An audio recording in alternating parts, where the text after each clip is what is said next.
Welcome to episode 326 of Pub Theology Live, a weekly conversation on life and faith over a craft brewed pint, a fine wine, or whatever happens to be in your glass. On today's episode, the Reverends Shannon Weston, Ogun Holder, and yours truly, Brian Burkoff, address and engage what's happening through a theological lens with a good brew in hand. And whether you are a longtime listener or you're new to the show, you can have access to even more content. First, if you want to watch us talk, we got full episodes on YouTube now. And also, we have bonus content on Patreon. For just a few bucks a month, you can get some pre and post show banter. And as a thank you, we got a few Pub Theology Life pint glasses in which you can enjoy the good brew in your hand. So head over to patreon.com/PTLive, sign up, and thank you to our current patrons. Today we're going to discuss judging the religiously unaffiliated and awkward situations. Ooh, I can make an awkward situation. I'm really good at that. You can take a So normal situation I and can make take it it. I awkward. can take an absolutely normal situation and make it awkward real fast. I love And it. then you know what? I can make it normal again. I'm that There you good. go. There you go. Wow. Wow. There you go. That's some Big, that's some that's some alpha. That's some alpha And big some female alpha energy right femaleness there. right That there. Right there. is. Wow, Alpha Steve. femaleness right there. If you would like Pre-show to know what callback. an alpha female is, you can listen to the pre-show. Pre-show callback. Spoiler, no such thing. Um, So, with that, we're going to need a drink, gentlemen, to put up with me today because I'm a little Yeah. spicy. So, Brian, what are you drinking? Well, it's cold in the shed, so I'm sticking with some tea. I've got a Dublin morning tea, which is bold and uplifting, and it'll be even more bold when I add a little bit of rye whiskey. Nice. There I you, almost there went you bourbon go. today too. Oh, and I'm pairing it, I should say, I'm pairing it with a fun size M&M that Josephine got on Halloween. Oh, nice. Brian's Good. internet is in and out, so if there's a little bit of delay, we're sorry. Just FYI. Yes, we are. Oh, Speaking of okay. spicy, I'm rocking another Portuguese wine from a region called the Dow. So I'm saying it's spiritual wine, but I don't know. All wine is spiritual, isn't it?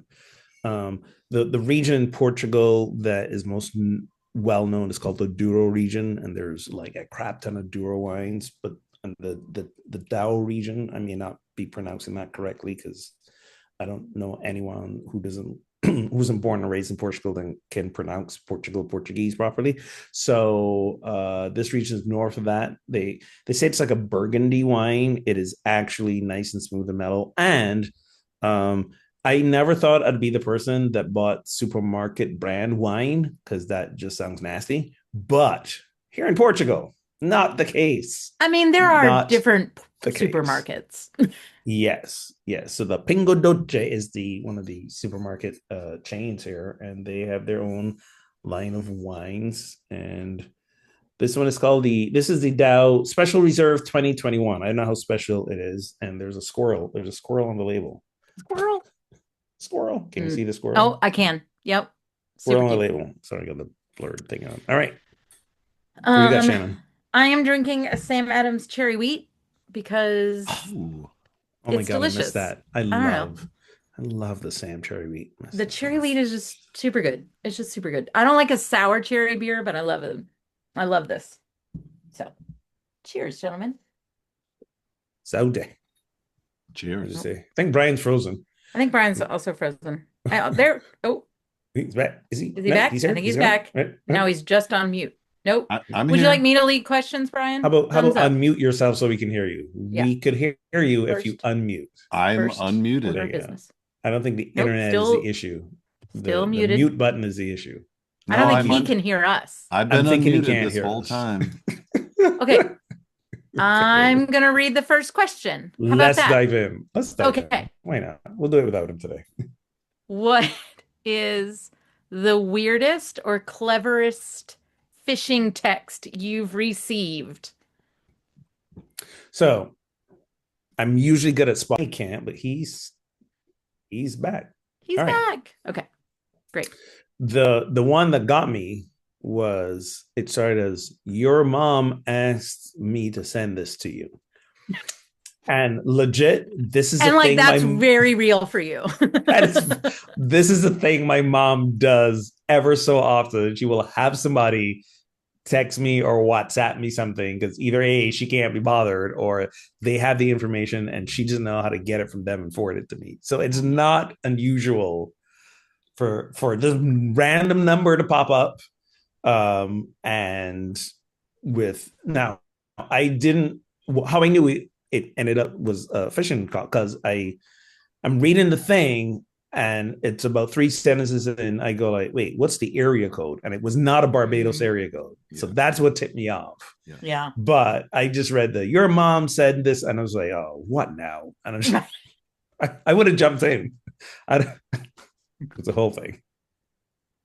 So I don't have one. Like I don't have a good answer to this, but I do want to like I have been waiting for the opportunity and Ogun, what you reminded me of is like so my aunt never changed her last name, right? So we discussed last week, right? My maiden name is Pershke and she kept her maiden name. And so people used to call on the landline and they'd ask for Mr. Pershke and she'd go, "I'm sorry, he's dead," and just hang up. Okay. Wow. So that's what I feel someday you should do again. Not now, like hopefully not a long time from now, but like Mm-hmm. someday, if it's like your dad asked me, you should be like, or like engage in some like, oh my God, are you with my dad in hell? Like what, tell that son of a, whatever. Like uh, or just whatever. the simple, no, she didn't.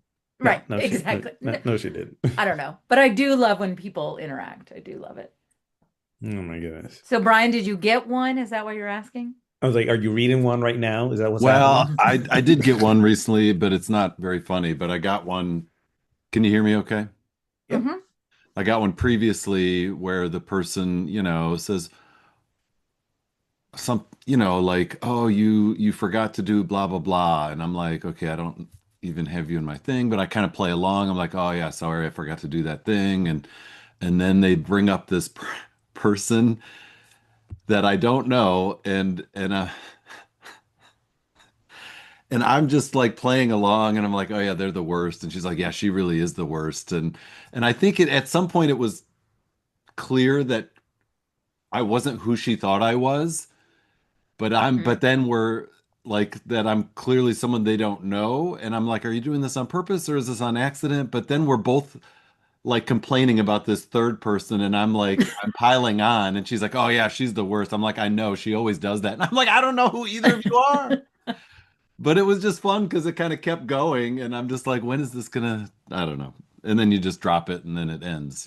But it is fun to just reply back with something sometimes that they're not expecting. And I don't know. The most recent one I got was someone said her name was Sophia and sent me a picture, you know, and I'm like, okay, that's a little aggressive. and and it's an LA area code, but she says she lives in Manhattan, and I'm like, yep, That nope. tracks. See ya. That tracks, sure. Not none of this is real. This is I mean, the ones that I mean, I get like them on like Facebook or Instagram or whatever, and they're just like, "Hello," and I'm like, "No." yeah. Yeah. I do love the guy who makes songs out of like random text messages, like the dating app messages and stuff Oh, like that. nice. He is the best. Nice. And so like I guess there's a lot of bots on these, like phishing bots and whatever on Mm-hmm. these. And so there's one that's like, if you're real, say potato. And like, it's like, you're my first chat, blah, blah, blah. And it's like, say potato. And it's like, it goes back and forth. Like, it's just super funny. So, And like, it I don't know. replies, I'm good. How are you? Right, exactly. Like, it's like, say potato. I love that. I'm gonna have to try that. I like that. That's There clever you go. Like, if you're real, say potato. for sure. All right. In Matthew 7:1, Jesus says, do not judge, or you too will be judged. Is this a veiled threat? Like, hey, if you do this, it's going to come back around. Is this implying karma? Like, It could be, right? Like if you judge, then hey, it's gonna and eventually you're gonna be judged too. Or is this saying you're gonna be judged by God one day? You're gonna be judged by God only if you too are judgy? Like like help me, you know, I don't think it's a threat. I think it's a promise. a, pro it's a It's threatening gonna promise. happen. I promise you, it'll happen. Sort of like this just what happens in life, or are you saying like a Yes, cosmic yes. end This of is this time is judging? this is this is what happens. I think it's the I so often with this verse, I think a lot of people interpret this verse as it happens inside your head, right? Mm. Don't judge a person because then someone's judging you. So, but I feel this is more about an out loud sort of like don't be out loud critical of other people because you have things that people can criticize you for as well. I think this is just the whole like, you know what? You are also human as they are. They make mistakes, you make mistakes. You're no better than them. You're no worse than them. We all on this roller coaster together. So don't like get on this like moral or whatever arrogant high ground place Yeah, don't call someone an because alpha if you don't know them very well. right. So, Unless of course you are actually better than them, but then you just keep that shit to Keep yourself. You that to don't you yourself. don't you don't say that out loud. Right. so I think this is a this actually, like Brian, your reading of it is very it's version of this scripture. Like I remember actually translating this, so I just looked it up. Like the Greek is Mm. better translated, do not judge so that you will not be judged. Ah, there's a So so that. so that you will not be That's judged. different Like than just or. than just or. So like if you so like my translation of that is like if you judge, you like that act of judgment will in turn have others look at you with judgment. Right. What So, goes like I around said, a comes around. promise. It's a Right. promise. And so it's not like it's do not judge because if you do, you will be judged. Like if you Yeah, don't judge, you will also not be judged. right. It's a weird phrase, which is why we Englishize it, but the or is really difficult for I us. I think in the Aramaic it actually says fuck around and find out. I think There it you does go. too, actually. Yeah. I mean, so now like let's translate that into like our current day, right? Which is Yeah. like the Walt Whitman be curious, not judgmental. Ooh, So if we pass judgment, we're not being curious people, Right. right? And so if we're leading with our judgment, so let's turn it on ourselves, not even on another person, right?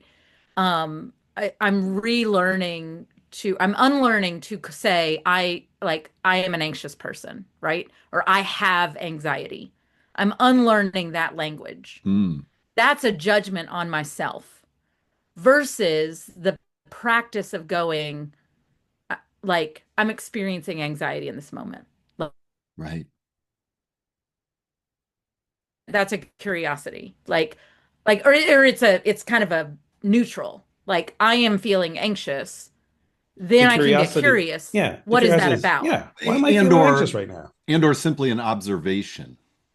Yeah. Exactly. It's an object, like it's a neutral until I get curious or I can get judgmental. Well, God, why can't I just stop being right? Like blah blah blah. Well, now I can go down a shame spiral. I can And you're go all sorts of spiraling. places. Yeah. Let alone how we do that to other people. So what is the Like difference between judgment and discernment? Like, isn't there a place for judging, or are we getting rid of that? no. I think what you just asked is an amazing question. I'm thinking. So for me, discernment is about making a choice. Yeah. Discernment is more wisdom based. It's more like what's the best route for me here? How am I responding to this situation? What's highest and best? That's about discernment.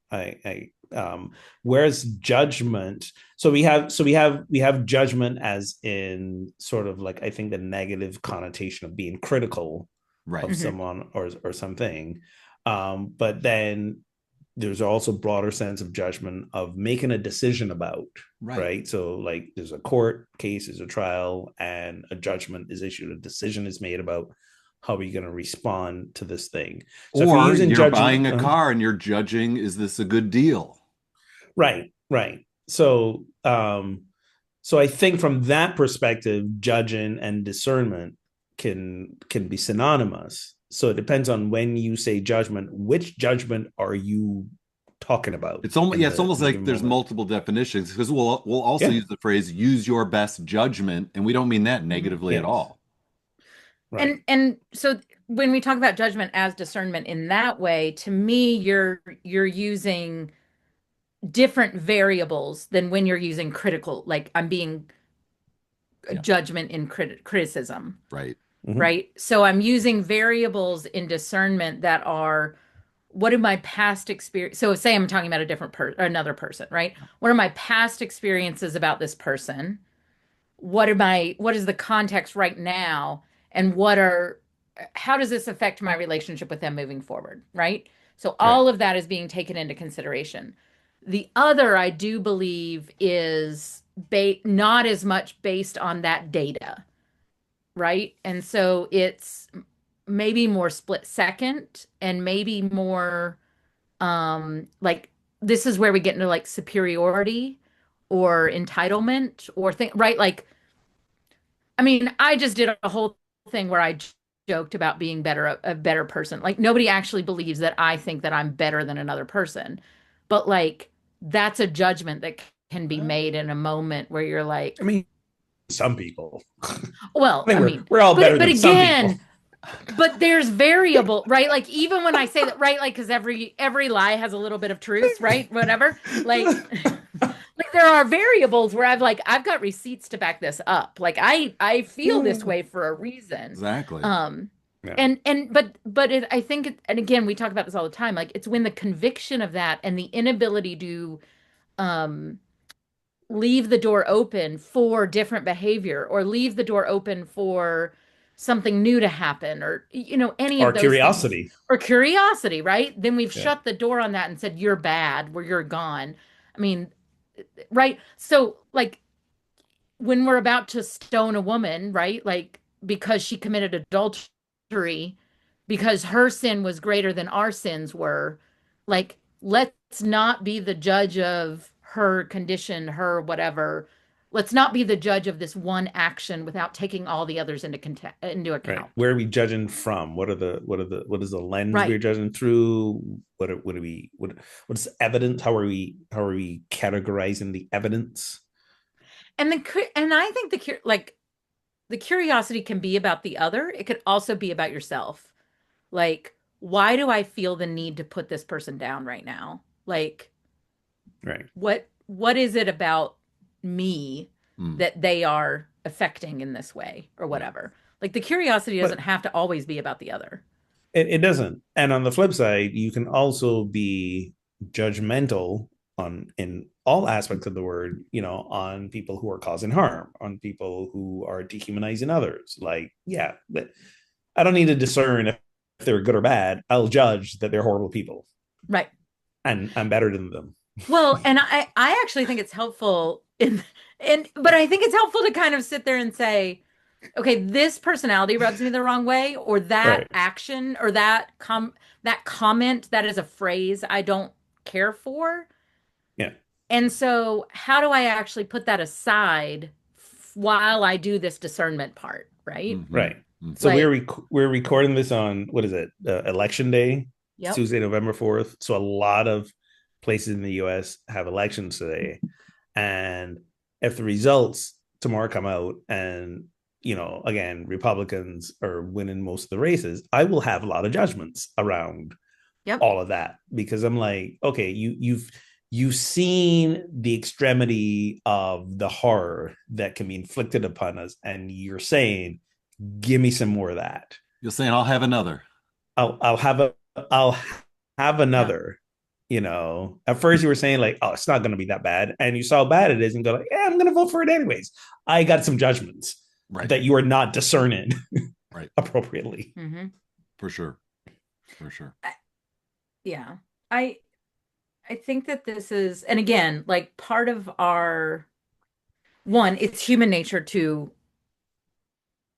judge others, right? It's human nature to, so okay, this is where judgment is comparison, right? Like, Mm-hmm. um, and competition and all of those things. At the same time, like we have systems that are set up to judge. Like you said, you mentioned the courts, voting, Yep. except like we are to draw judgments. I don't think that's what this verse is talking about, right? I don't think it's No, I don't talking think so either. about a jury. I don't think it's talking about No. elections. I think this is talking about that internal process of, I mean, this is the middle of the Sermon on the Mount, right? Right. Or the Yeah. beginning of it. Like this is this is about your internal working and how you treat And yourself and probably other not far people. from the remove the log in your own eye Log from your own eye, versus right? being quick to take the speck out of your neighbor. Yeah. Yep. Yep, very close. And just later, like lilies of the field and do not worry about what tomorrow brings and all of that. Yeah, All those wonderful Sermon on the Mount sayings. exactly. All right. According Which to is easy the for him to say because he had a whole like group of disciples and people Way to following judge around him, Ogun. and giving him food. I am judging him. I'm You don't judging know how him. hard it was for Jesus? I'm judging. Well, I do know because of how I ended up, but I'm simply saying, he say don't worry like the lilies of the field when you got people throwing food at you. I'm just saying. Well, Just it saying. no, I mean there is I think one of the best comments I ever heard was it's easy to say do not worry about what you will eat or what you will wear when you have enough. Like 100%, people who did not get their snaps refilled, do not Mm-hmm. say do not Yeah. worry about what you will eat. right. Exactly. No, 100%. absolutely. Exactly. And when you can turn water into wine, hey, me worry? I mean, right? I mean, Bobby McPherson really came in and saved us on that one, but like just, I mean, the snap people don't have to worry, just be happy. It's Right. fine. I mean, Right. just be Right. By the exactly. way, the Bible very much backs up feeding people before you judge them and like feeding people Yeah. before you like the scripture backs this up. Yes. Like Yes. Don't misunderstand. we are joking and about not funny things. So I apologize. It's what we do. We are surviving these times. All right. According to the Public Religion Research Institute, PRI, 40% of women ages 18 to 29 are religiously unaffiliated, a percentage that for the first time outpaces the unaffiliated rate for young men, which has remained slightly lower at about 35%. And according to Pew Research, evangelicals, formerly evangelicals, are disproportionately female with a higher percentage, nearly 60%, men just over 40%. Why do you imagine this is so that we're like I think for a long time, oh well, it's the women they're sticking around, they're more dedicated, they're in the church, they're involved, and now we're seeing a younger generation that's going the other way. I don't think you have to look very hard to understand why. Was that judgment or discernment? No, that was experience. Uh, You When mean the you message is put stay home, raise a family, have kids? when you put a pretty low ceiling on it, it's not so hard to break. Facts. Wow. Oh I my mean, goodness. when like okay, I think if your algorithm is all about traditional wives and blah blah blah blah blah and whatever, but like the majority of women this day and age do not respond kindly to that message. Like that my whole like don't get me wrong, like I wanted kids so bad, like so bad I could taste it. I don't know what was wrong with me. But anyway, like some biological need that I had since I was very young. No, like I really wanted my Sure. kids and I really wanted like I love being partnered. I love being married. I love all of these things. and I would go insane if I didn't have a career. That's just who I am. Like, and my grandmother, who didn't have the opportunity to have a career, volunteered the heck out of her time, Her right? ass off. Like, exactly. Like, she spent every waking moment she could volunteering. Like, women have worked forever. It's just looked different. And when you're part of a church like I was, who said you can't serve in leadership, you can't, not let alone be a pastor. I'm talking about serve in leadership. Right. The Mhm. most you can do is serve a meal. I mean, then I'm going to leave. I'm going to leave because you actually don't believe in my gifts and skills. If you Right. know, For sure. and I'm I an mean, excellent imagine wife being and a an excellent mother. Like, that has nothing to do with it. right. Right. Imagine being a college graduate and Harrison Butker is your speaker, and he tells you, "Yeah, it's cute you got a degree, but we know you're just going to stay home." My favorite meme is that every time Butker misses a kick, a woman gets a PhD. Yeah, I saw that. I saw that one. That was good. This is an older That's my favorite. reference, but for those who don't know, the field goal kicker for the Kansas City Chiefs notoriously spoke to a graduating class, I believe it was at a Catholic women's university, Catholic Women's University in yep, Kansas. Yep. and told them, you really just need to aspire to be a wife and a homemaker. Like, having an education is fine, but now you're Yes. actually ready for what you were born to do, which is to get married and have children. That is Unreal. that is what he said to a Somehow That's graduating wonderful. class. yes, somehow he still has a job. Listen, when you win So games, yeah, yeah. there's a lot. So a couple of things I read recently that relate to this. One, there are a lot more Gen Z men showing up in church, more and more of them. And I think it's very connected to, like the rise of Christian nationalism. There's this tie-in Ooh, Yeah. that happens with right. that. I also read an interesting article about a young MAGA woman who moved to DC and in the spring. And the whole thing was, now that, the current administration is in power, she's going to move to DC. She's going to find herself a MAGA husband. She's going to get married. And by the end of the year, she's like popping out babies. This was her whole game plan. She moved to DC and she's like, I can't find anyone to date me. Not And in the rest DC. and the rest of us are going like, we're not shocked by this at all. Did you You think need of, to did move to you Kentucky or Indiana. Like, DC isn't for you, babe. clearly had not been there before? No, no, she had not. Wow. Well, To be honest, I'm actually surprised that the number is only 40% women are religiously unaffiliated. And yet, I mean, I guess that, like, to me, well, okay, so to But me, that's any religion. I mean, right. I was gonna say It's any this. Yeah. religion, but also, pretty right, high. even when I wasn't going to church, I would have said I was religiously affiliated. And Right. so the question is, are you religiously affiliated? Mhm. Not do you go to church, or do you have a church community, or do you have a religious community? If you had a religious community, I think that number would be much higher of people who do not. Like, Yeah, right. For sure. But I mean, this is a pretty high number it's a given pretty high number. given our nation's history. The number of people who would say they were Christians would far exceed 60%, let alone other religious groups as well, Jewish, Muslim, Buddhist, etc. Well, listen, this tracks. My daughter's 25, grew Yeah. up in church, the kid of two preachers, and she will tell you she is religiously unaffiliated. Right. You know, And my I think my kids would not say that. And again, that may be the difference in 5 to 10 years or I think whatever, Mhm. right? Like, mine might be leading in that way. yours might be. Yeah. It's the PK syndrome, man. Well, But but our oldest, at least, like, she has a youth group she goes to, and she has a, like, she does yeah. stuff with, like, she goes to Bible study once a week, things like that. So, like, there is a difference. Sure. But Sure. but in the last few decades, hasn't this sort of kind of been the trend though? Like young Hmm. adults, like they leave and then they're done with church, and then they hit like the millennial age, and they start having their own kids, and then they're like, we want to come back into the fold. 'Cause every church I've ever been in, there's this like vacuum between 18 and like early to mid 30s. Yeah, Like 30. you not finding people in that age group hardly ever.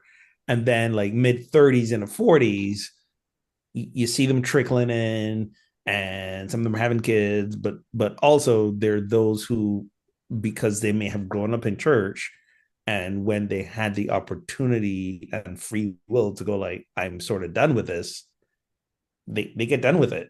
But then they realize there were actually some good things about this, the community aspect, the like bringing some semblance of making sense of the world through a lens of there's something more bigger than us. Right. And then the return begins to happen a little bit. So Mhm. this doesn't kind of really surprise me that much.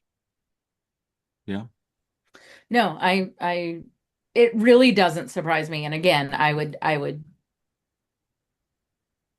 like, especially the evangelicals, like, Right. I would only look for that number to become higher in the next few Oh years. yeah. Well, Yeah. also women got more sense, and B, the culture is a patriarchal culture. So men Unfortunately, well, speaking to being a patriarchal culture, like the fact that it is, so it's 58 to 42% men, but I feel like we hear way more from men who have left the evangelical church than we do from women who have left the evangelical church. I think it's changing, don't you? I think it is. I think it is too. But I think Not on the for big stages, let me put it that way. I was just about to say I think the men want to do a better job of like monetizing their exit, Yes. Like right? women are happy to find a home that accepts them, that loves them, that makes like they're becoming ministers and priests and pastors, but they're not writing the books primarily.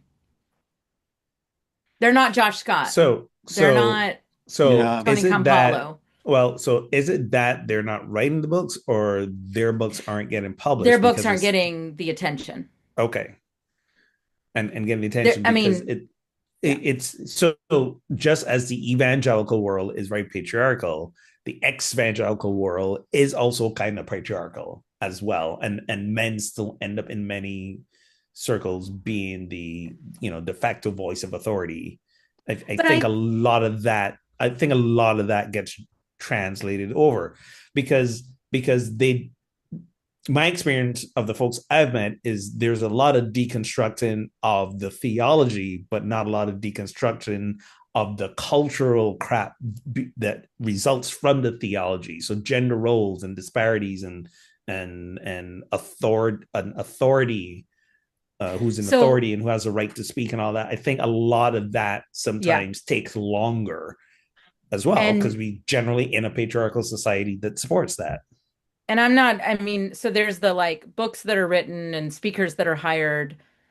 There's also the conferences that we've attended that are for ex-evangelicals and are male dominated, maybe not even by number, but by energy. Let Profile. me like the energy in that space is male dominated. And it's interesting to me that like Until you invite Amy Grant. Sorry. Keep going. Oh my listen, god. Christie's energy just took over when Amy Grant was on Yeah. stage. Like Christy had enough feminine divine in her to change the mood of the entire Oh my place. god. Indeed. Oh my Now, if god. you invite Flamey Grant, it also There changes you the go. mood of the energy in Facts. Bingo. the room. Bingo. 100%. 100%. Bingo. No, But but you there is know, still like you're absolutely, I think that is a really great way of saying it, Ogun, is that like the deconstruction of the theology is happening. The deconstruction of the like actually there's some cultural elements that they still like. They Yeah, say they don't, but they are still living them out. And that is absolutely. what I experience in those spaces is like I would like to reject that culture. And they're like, yeah, yeah, yeah, bring on the women. And then completely like, we'll, we'll send that idea to our panel of men. uh-huh, yes, Right. that is exactly correct. 100%. Damn. Damn I it. know, I'm sorry, but it's true. And so what happens is what I do, which is to say, nah, I don't need this. Yeah, I Right. you know, yeah, For sure. For like sure. yeah. I'm good. Like I'm gonna go back over here to my circle where we've had women in leadership for a really long time, and we have women at the top of our leadership, and I'll just stay with my circle. I'm really like I just don't need this anymore. I don't need to fight this fight anymore. And unfortunately, we leave the women who are new to that process a little bit out to dry. But I And if do you say think, something about it, then you get labeled as an alpha female. oh, an alpha female all the way. yeah, right. I just want to I just want to be over and above. I want to have all the power, Ogun. Listeners, this will make so much more sense when you get to the pre-show. When you become a Patreon at patreon.com/PT Come on, patrons in the pre-show. PT Live. Live. And we'll I send get you a free pint glass because I We'll now send you a free have pint glass. six. I Yes, have yeah. six You on got top of six. my That spare makes sense. fridge because I am a privileged woman who has a spare fridge and I have six children. And they are sitting on top of that waiting to be mailed to your house. Waiting. Waiting. Did you just say you have six children? Did I have six glasses. I have six four children. classes? I thought Okay. she said six children also. That's Okay, what there I are think she six said. people in my house. Okay. I have was six like, glasses and And six five people in my of them are house. children. Some of them are children. Actually, three of them are now children. There are three adults in my house, There you technically, go. because There you go. our oldest turned 18 last week. She is not an adult, only I was technically. going to say that number don't really mean nothing. I like Googled. I was like, what can we do at 18? And it was like, she can get a tattoo and buy a lottery ticket, and And that's vote. it. Maybe And I was in smoke. vote, but and Could just smoke. But I was like, but I like wanted to take her somewhere, like do something she couldn't. And I was Yeah. like, nothing. there is Nope. nothing. There's nothing. Not until you're 21. Can't Yeah. even drink in Canada. You got to be 19. I know. All these I did look. arbitrary We could have ages. gone to. There was a couple of places. We could have gone to Europe, I guess, but You'll be not in the closer to cards. Canada next year. I can take her to Canada next year. Yeah, There there you you go. go. Okay, which of these, so we're on to awkward situations. Which of these is more awkward? Because Have this you ex- wasn't. Sorry. Which have you experienced and what would you do in each scenario? So we have two. The first one is when you start to tell a story in a group, but in the middle of a sentence realize that no one is actually listening and ever so slowly you get quiet and hope no one took notice. Hey, are you going to read the other one? Are you giving us a choice? Or are we Oh, responding to so this one? okay, so that's scenario one. Second scenario is That standing got there while awkward. two people talk about something you don't know anything about. That happens to me all the time. I was gonna say, that second one. It happens Regularly. so often. I don't even feel awkward anymore. I was like, Ogun's that's all right. like, I don't even think they're speaking English, and it's Yeah, fine. they're I don't not care. even speaking a Listen. language I know. Listen, half the time I'm in a conversation and I don't know what the conversation's about. That happens all the time. I was going to say Very. both, I will both say of that these have very happened rarely the.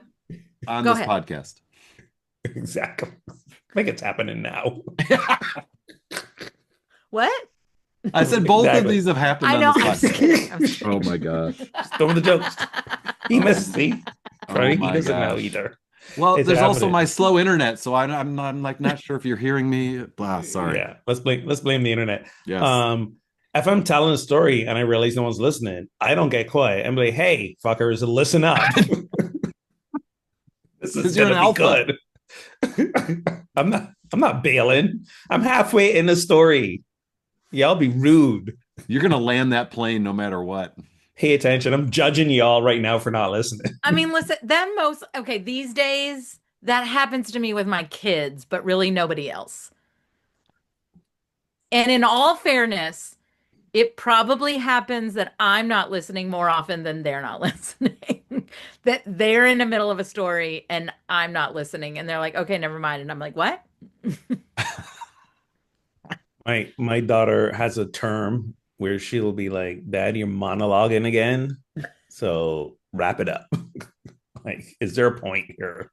The older she's getting, the less patience she has for me when I talk about stuff. I don't even try anymore. Wow. Yeah, that hurts. I hear you. I What's hear you. worse? Okay, so this doesn't happen. What does happen, I think, is maybe at this point in my life more universal, is that you're on the phone with somebody and then they clearly are doing other things and not listening to you. Yeah. Ah. And then you have to decide, like, and I'll throw her under the bus because she does it a lot. This happens a lot with my sister where I'm talking and then I have to decide. I have to make a decision. Is like, am I telling her a story or am I just talking? Like, am I just processing something? Because if I'm just processing something, I'll just keep going to like get there, right? Sure. But like if I'm telling her something that she needs to know, I will actually stop talking and she'll be like, I'm sorry, or whatever. Like, eventually she'll notice that I stopped talking. But that's what happens more often now because I can command a room, baby. I know how to tell a story. It's that alpha female energy. I have both seen this It's happen called to others. charm, Ogan. There you Sorry. go. Sorry. It's charm. I've seen this happen to Mm. others, and I think it's happened to me. And I have done the like, no one's listening. They're talking about something else, and they didn't hear me start this thing. I'm just going to shut it down, but then try to find a minute later to bring it back around if it's a story I feel like I want everyone to hear. What happens when you're given a sermon and it's very clear? People are like, I end it as soon as possible. some people are tuning out. Uh, I rush the ending. Or is that just you rush the ending? Okay. Like I Or is get that to just the me? end. I'm like, okay, Okay. we're done. Yeah. yeah, It happens very it rarely. I doesn't mean, happen one, very because I often. preach very rarely, but two, like when it's just not landing with people, then I will abandon the script because now that I guest preach, I script preach. Before I didn't. So I will use my skills to abandon the script and just kind of Mm. get to the point and move on. Yep, Amen and hallelujah. pretty much. I Yeah. remember I remember knowing if the sermon I gave people were really into. Because if they really liked it, they will tell me specifically something about the sermon. I liked when you said this. I felt you were talking to me. This was really meaningful, blah, blah, blah, blah, blah. If I was totally missing the mark, I got, oh my God, the music was amazing today. Oh my God, I can't wait for fellowship later. Like I get everything that was good about Sunday except the stuff that I said. Right. And that's when I know, oh, I missed. That's a classic. So it's funny that this is like when you're telling a story in the middle of a group because what I do in the sermon to move it forward is what I get people's attention back is I jump to the story. Whatever Mm. story I'm like, if you jump to the story, then people like re-engage. But Yeah, I think I used to have longer stretches between stories where I'm like, it's mm, informational or it's theological and it's kind of dense. And that is where you lose people. And hmm Mm-hmm. I feel like I've grown as a preacher over the years. And that's certainly when I've usually run through it at least once at home before I give it. And it's like, I'm boring myself right I was now. gonna say, once you start boring yourself, If you know I'm it's bad. Yeah, if I'm bored, just Right. imagine everyone else gonna hate it. So it's like that's when I know I gotta chop this. Yep. You gotta get rid of half these sentences, condense it, get to the point, get to the story, keep it lively. I See, also that's my problem. I am never bored by the sound of my own voice, so I am not the one to gauge that. I like in terms of the second one, I have learned over the years that even though like I'm usually not the person who's standing around, I mean, I am like, but I'm fine standing around and two people are talking about something I don't know about, and like I'm like, that's great. I don't need to be in this. But when a third person comes, like I'm having a conversation and a third person comes, I do actually find a pause and say, "Oh, we're talking about the new blah blah blah," right? And I'll bring them in on the How conversation. kind. I know. I've tried. I That's your number try. two. It's my number two. I'm like, At here, let me work. help you be involved. Because I think, I mean, it comes from years of like everybody standing around, like having conversations, and you're kind of off by yourself. And so you go stand near people. And I'm like, Sure. come in. All are welcome here in this, Right. whatever, right? Come on in. My challenge is when people are maybe they're talking about something I don't know about and or they're getting long-winded and I am like tired Yeah. and I'm like I just it's killing me to stay connected even remotely to this conversation and I have hmm to find a way to just be like, "Aw, thank you," and I gotta go.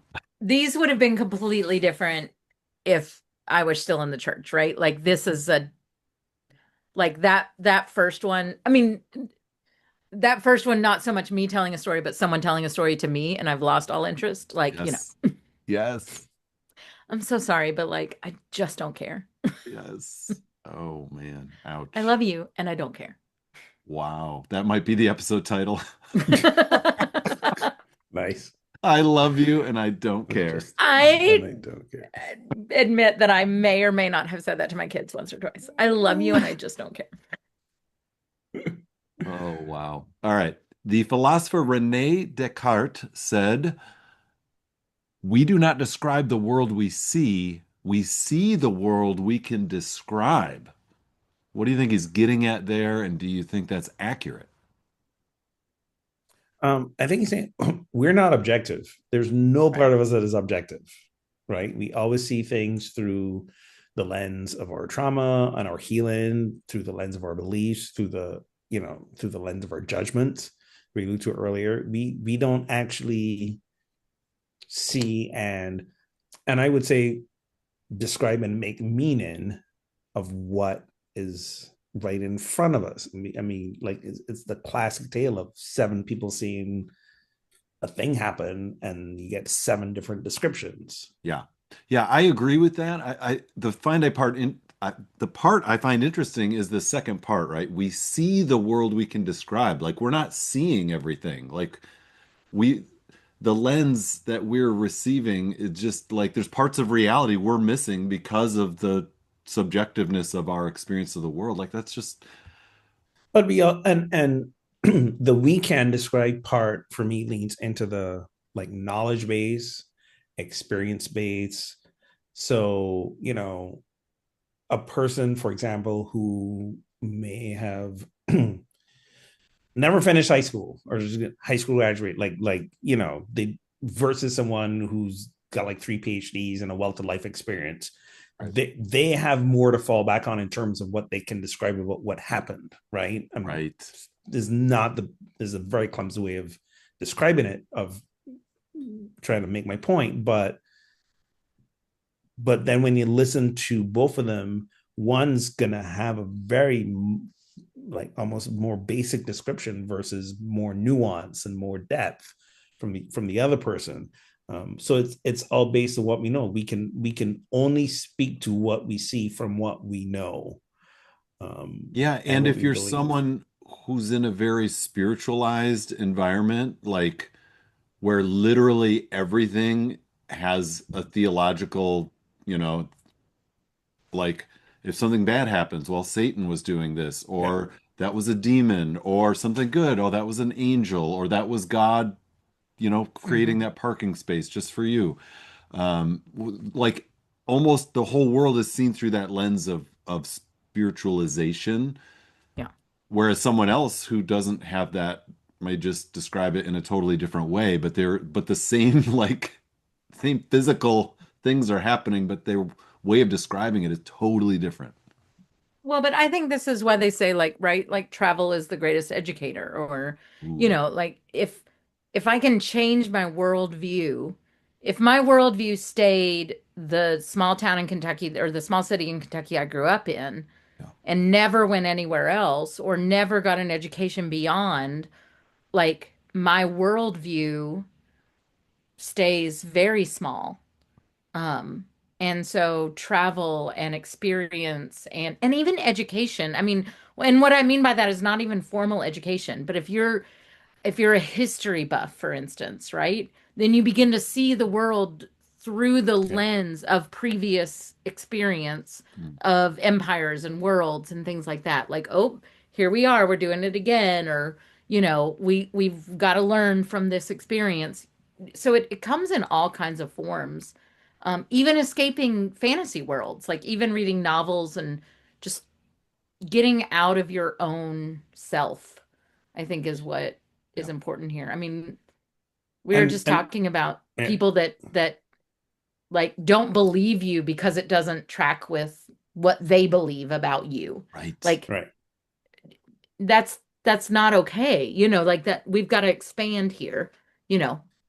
And I feel it's these days it's less about travel And I think that shift really happens when you live in a different place or spend extended trips and extended time in order to really absorb like the culture of the place. Because there are people who travel and see other places and go like, yeah, that's not for me. That's all kind of weird and messed up. I'm Or going back home or and goes get with that further judgy entrenched. attitude. Like they're doing it wrong. Exactly. Well, or what I would say about that is that they travel, but they travel with a coach full of people that are just like them who never intermingle with actual people, right? Like they still are in their own world. They're just Right. visiting another Yeah, place, I think that's right? great, Exactly. Olga. And the Yeah. discomfort of the new place drives them even into further like closing in, Yep. the internal Yep. ranks rather Correct. than opening up. But when you live in a place for a while, somewhere different, or at least you visited multiple times, you spend an extended period, you spend 4 weeks instead of 4 days, then I think the shift happens because you see people really not just see them living differently, but you experience a different way of living, Yeah. Mhm. which is not the same thing as and I grew up in Barbados. I lived in the States for a while. That was a whole weird transition. And now I'm here in Lisbon, which is a whole different, the European sensibilities, which I visited Europe before. I visited countries. I didn't get it.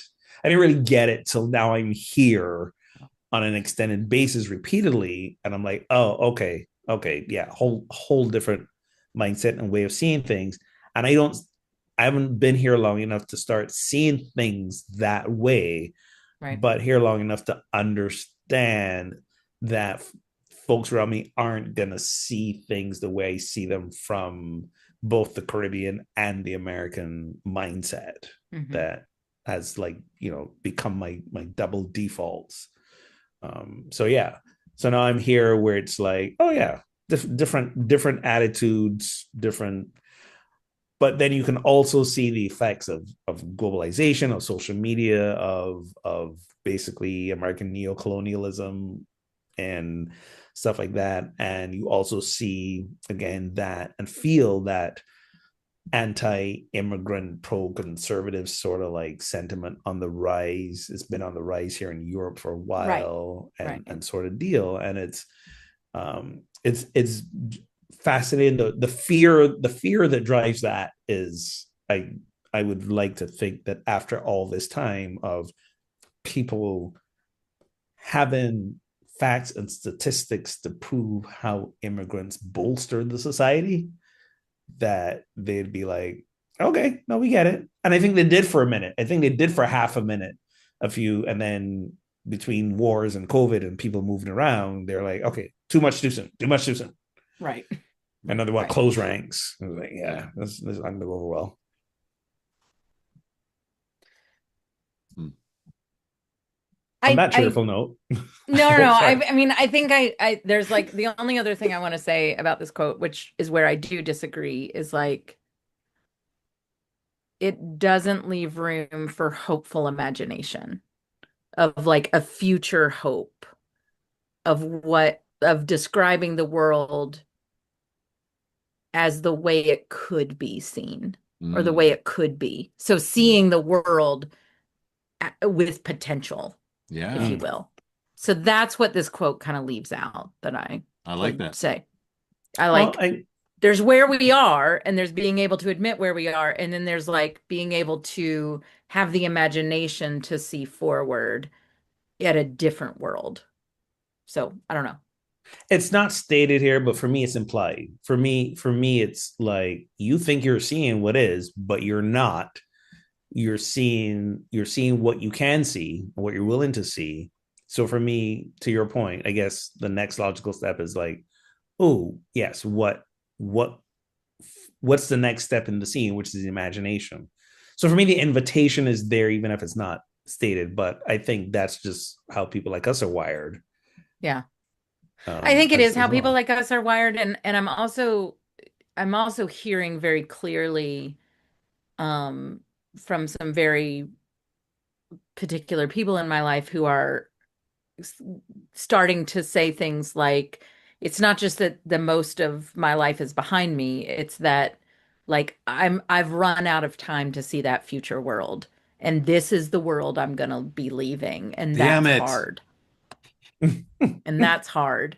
And like all this work that I've done to see this future world is disappointing because I'm not gonna leave. I'm not gonna see it before I go. Mm. And and it's interesting. So anyway, I'm just considering that I'm too not of ready to like, concede that yet, but I hear you. well, I'm not either. I'm saying these are people in their 70s and 80s. Oh, So, oh, I you thought you know. were saying you are saying this. No, no, no, no, no. I'm talking That's why I was about like, wow, like this got dark fast. no, no, no. Well, So I but the mean, people that are like maybe there's 10 to 20 years, but I don't, this is Yeah. the world I'm leaving behind to my children and grandchildren and I'm not happy about that, Right. right? Right, right, So, right. Gotcha. as anyway. the senior on the show at the Yes. ripe old age of 51, I've conceded that the world leave behind is going to be a shit world. But at the same point in time, my response to that, is how can I create the most blissful, joyful, hedonistic life with the time I have left, for myself and the people around me, so that yes, this world is a mess, and the humans evolve in cycles of messes and great joy and expansion. I'm in a mess cycle right now, but that doesn't mean that my personal joy can't coincide with the global messiness. I don't have to be miserable Right. Right. entirely. I'll do the work.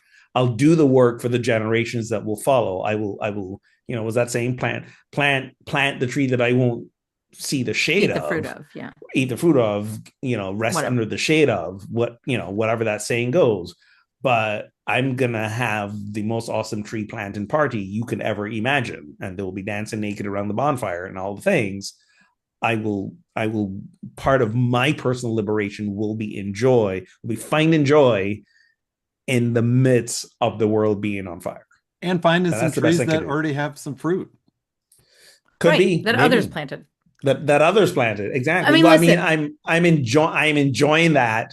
I'm enjoying that as, a black person coming from a former British colony, move into right. another former British colony, right? Damn. But also as a black man who is not A, enslaved, B, having to go through Jim Crow. Like I am, of course, my entire adult life and childhood, but mostly adult life in America, reaped the benefits. I almost said reaped the benefits, reaped the benefits of those who came before me, and we have in this stupid regression of that. But that's how it always goes when there's this evolutionary theory that when we're about to jump to the next evolutionary cycle of humanity, like there's a lot of regression, and the people who are entrenched and empowered by the oppression, like they're hanging on with the nails, they're being the loudest, they're Exactly. doing the most. That's right. And I feel that's where we're in right now. So Mhm. when I look at the horror that's going on, in one hand I'm saying